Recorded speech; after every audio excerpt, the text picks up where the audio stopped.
గా దీని మీద ఉన్నది, ఏ విధంగా దీన్ని రిస్టోర్ చేయాలనేటువంటి తాపత్రయంతో ఉన్నది అన్న దాని మీద అక్కడ ఉన్నటువంటి మొత్తం ప్రజాప్రతినిధులతోటి, గౌరవ మంత్రివర్యులతోటి, అందరితోటి విజిట్ చేసి అందరితో చర్చించి ముందుకు వెళ్ళడానికి గురించి ప్రణాళికలు చర్చించడం కూడా జరిగింది సార్. ఏదైతే టెస్టులు చేస్తున్నారో ఆ టెస్టులు కూడా స్వయంగా పరిశీలించి దాని మీద సలహాలు ఇవ్వడం కూడా జరిగింది, ఎలా చేయాలనే దాని మీద. ఈ ఫొటోస్ అన్నీ కూడా దానికి సంబంధించినవి సార్. అలాగే మీకు అన్నారం బ్యారేజ్లో మీకు ఇందాక చూపించాను. ఇది ఏంటంటే ఇది అప్స్ట్రీమ్ సైడ్, మన అప్స్ట్రీమ్ సైడ్లో ఇది అక్కడి నుంచి వాటర్ వచ్చి డౌన్ స్ట్రీమ్ సైడ్కి వెళ్ళిందని. అయితే మనం ఏమనుకున్నామంటే ఇది ఈ సీపేజ్ అన్నది ఒక స్ట్రైట్గా వెళ్ళింది, ఇది ఒక వేరే చోట్లకి ఏమీ లేదు అని చెప్పినట్టుగా.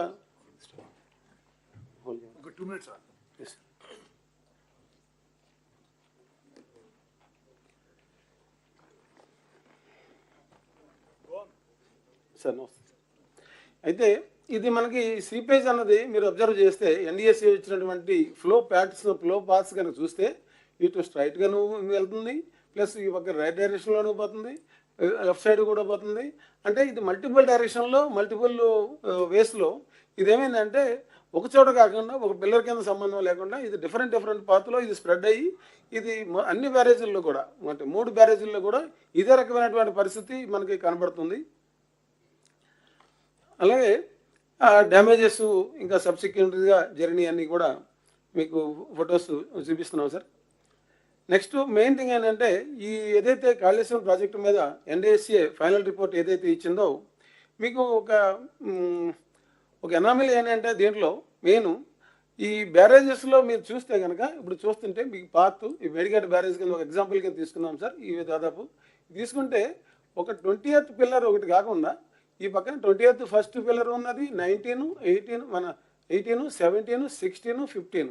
అంటే ఈ ఫ్లో ప్యాటర్న్ అన్నది ఈ డయాగ్నల్గా మనకి ఈ సీపేజ్ రావడం, ఈ సీపేజ్ అన్నది దాని కింద ఉన్నటువంటి క్యావిటీస్ ఫామ్ చేయడం, అంటే గ్యాప్స్ ఫామ్ చేయడం, ఇవన్నీ దాంతో ఏంటంటే దాని యొక్క ఏదైతే బ్యారేజ్ ఉన్నదో, రాఫ్ట్ ఉన్నదో అది బలహీనపడిపోతుంది.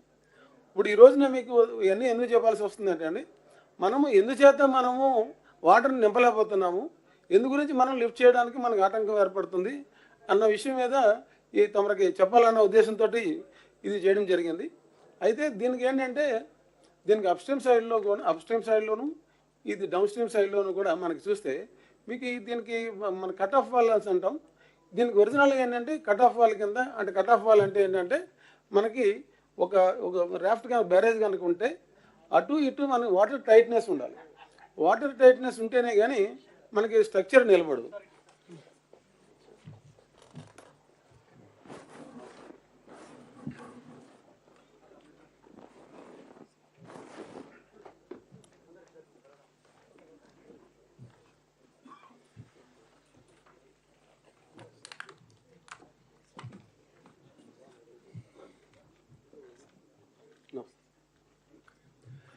సార్ ఇది బ్యారేజెస్ డ్యామేజెస్ దాని గురించి ఎక్స్ప్లెయిన్ చేస్తున్నాం సార్.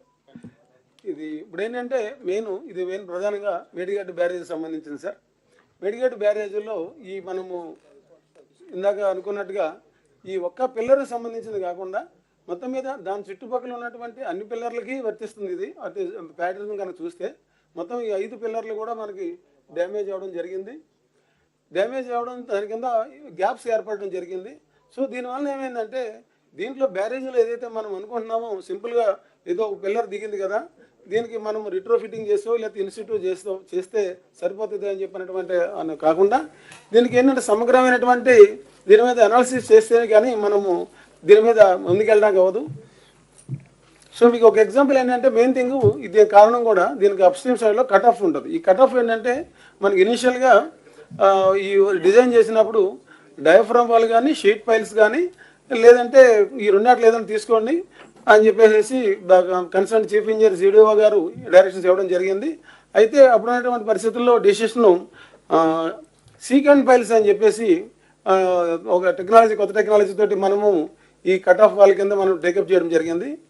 ఇది మీరు చూస్తే దీంట్లో మెయిన్ ప్రధానంగా అందరికీ ఈ విషయం ఎందుకు ఎక్స్ప్లెయిన్ చేస్తామంటే 3 బ్యారేజెస్లో కూడా ఇదే ఫౌండేషన్ వాడినరు. అయితే నేషనల్ డ్యామ్ సేఫ్టీ అథారిటీ ఏమన్నదంటే ఈ సీకెంట్ పైల్ ఫౌండేషన్ అయితే మీరు ఉపయోగించినరో అది 3 బ్యారేజెస్లో ఒకే విధమైన పొరపాట్లు ఉన్నాయని మా అనుమానం, మా సస్పెక్ట్ అది. అయితే ఆ బ్యారేజ్లు మూడు ఇప్పుడు కూలింది ఒకటే, కానీ తతిమ రెండింటికి కూడా ఇదే ప్రాబ్లం ఉంటుంది అని చెప్పి స్పష్టంగా లిఖిత పూర్వకంగా నేషనల్ డ్యామ్ సేఫ్టీ అథారిటీ ఇవ్వడం జరిగింది. Yes sir. ఇప్పుడు ఇది క్రాస్ సెక్షన్ సార్. ఇది ఇప్పుడు ఈ సీకెంట్ పైల్స్ ఎలా ఉంటుందంటే ఇది త్రోట్ అంటే సపోజ్ ఇది కనుక మనం ఒక వాల్ అనుకుంటే ఇక్కడ నుంచి ఈ చివరి దాకా మొత్తం బ్యారేజ్ లెంగ్త్ అంతా కూడా మనం ఈ సీకెంట్ పైల్స్ ఇలా స్ట్రైట్గా ఒకదానికొకటి ఓవర్లాప్ అయ్యి ఉంటాయి అన్నమాట అండి. అయితే ఏమిటంటే దీనికి ఈ లెంగ్త్ వచ్చి ఈ వాటర్ ప్రెషర్కి దిగి కింద నుంచి ఇలా వచ్చి ఇటు నుంచి ఇలాగ ఇందాక గ్రౌండ్స్లో వచ్చి పోయి ఇది అవుట్ సైడ్ బ్యారేజ్కి వెళ్ళాలన్నమాట. అయితే ఏమైందంటే ఇది లెంగ్త్ ప్రాపర్గా అది సిట్ అవ్వకపోవడం కానీ, అది ఎగ్జిక్యూషన్ గన్లో ఇష్యూస్ రావడం కానీ, ఈ ఇంటిగ్రిటీ లేకపోవడం కానీ జరిగింది. ఏంటంటే ఇక్కడ మీకు మూడోది చూస్తే కనుక ఇది స్లోగా దీని కింద ఉన్నటువంటి ఈ శాండ్ స్లోగా ఈ వాటర్ ఫోర్స్కి కిందకి వెళ్ళడం. సో ఈ వాటర్ ఫోర్స్ తోటి మళ్ళీ రివర్స్ ఫోర్స్తో కూడా మళ్ళీ వెనక రావడంతో ఇది క్యావిటీ వచ్చి ఈ గ్యాప్ రావడంతో ఈ వాటర్ ఫోర్స్తో బయటికి వెళ్ళి ఈ విధంగా బయటికి వెళ్ళిపోయింది సార్, బయటికి రావడం జరిగింది. సో మెయిన్ ఏమవుతుందంటే ఈ ప్రాంతంలో మధ్యలో ఈ సీకెంట్ పైల్స్ ఇలాగ క్రాక్స్ రావడం జరిగింది.